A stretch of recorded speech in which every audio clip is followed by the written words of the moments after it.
हे guys, मैं हूँ Charu. Welcome to law school. मैं आपको लॉ के टॉपिक्स करवा रही हूँ। आगे बढ़ने से पहले चैनल को सब्सक्राइब ज़रूर कर लीजिए और बेल आइकन को दबाना ना भूलें। गाइस, मुस्लिम लॉ की लास्ट वीडियो में हमने guardianship for marriage of minor and guardianship of minor person के बारे में पढ़ लिया था। अगर आपने अभी तक मेरी प्रीवियस वीडियोस नहीं देखी हैं तो वह भी देख लेना। आज हम गार्जियनशिप ऑफ माइनर्स प्रॉपर्टी के बारे में पढ़ेंगे। Guardianship of minors property.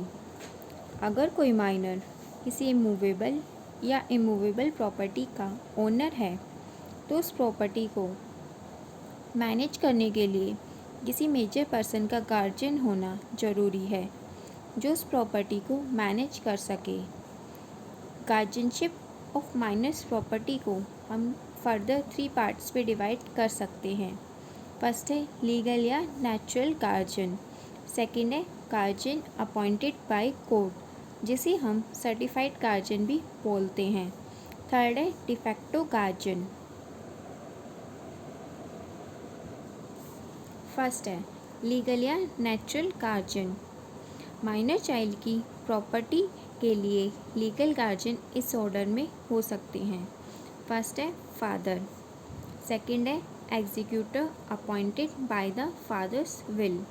Means अगर फादर अपनी विल में से किसी को गार्जियन अपॉइंट करके जाता है तो फादर की डेथ के बाद वही चाइल्ड की प्रॉपर्टी का गार्जियन होगा। माइनर चाइल्ड की प्रॉपर्टी के लिए टेस्टामेंट्री गार्जियन अपॉइंट किया जा सकता है। थर्ड है फादर्स फादर। फोर्थ है executor by the will of father's father. Means grandfather भी अपने ग्रैंडसन की प्रॉपर्टी के लिए अपनी विल में गार्जियन अपॉइंट करके जा सकते हैं। मदर, ब्रदर, अंकल एक्सेट्रा मुस्लिम लॉ में माइनर चाइल्ड की प्रॉपर्टी के लिए लीगल गार्जियन नहीं बन सकते। Powers of legal guardian. Legal guardian के पास माइनर की मूवेबल और इमूवेबल प्रॉपर्टी ट्रांसफ़र करने की पावर होती है सिर्फ कुछ केसेस में। फर्स्ट है अगर माइनर की मेंटेनेंस के लिए प्रॉपर्टी को सेल करना ज़रूरी है। सेकंड है अगर उस प्रॉपर्टी के डबल प्राइस मिल रहे हों।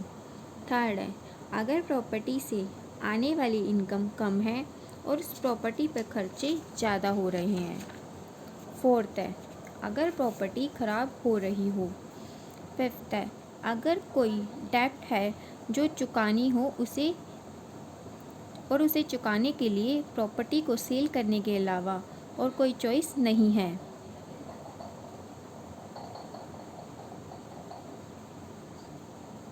सेकंड है गार्जियन अपॉइंटेड बाय कोर्ट।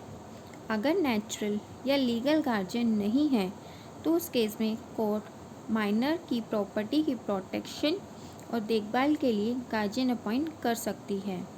पर गार्जियन अपॉइंट करते समय कोर्ट माइनर की इंटरेस्ट और वेलफेयर को ज़्यादा इम्पोर्टेंस देगी।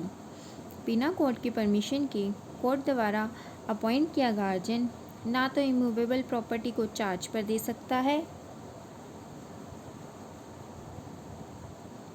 सेकंड, ना ही उसे मॉर्गेज के लिए दे सकता है। थर्ड है ना प्रॉपर्टी को सेल कर सकता है।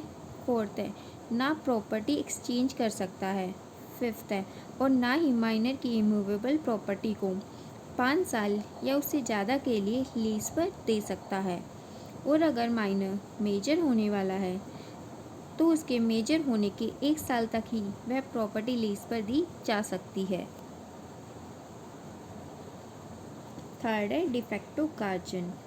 अगर कोई गार्जियन नहीं है, ना तो लीगल और ना ही कोर्ट द्वारा अपॉइंट किया गया, तब अगर कोई पर्सन वॉलंटरी मीन्स अपनी मर्जी से माइनर और उसकी प्रॉपर्टी की देखभाल करने लग जाए तो उसे डिफैक्टो गार्जियन बोलते हैं।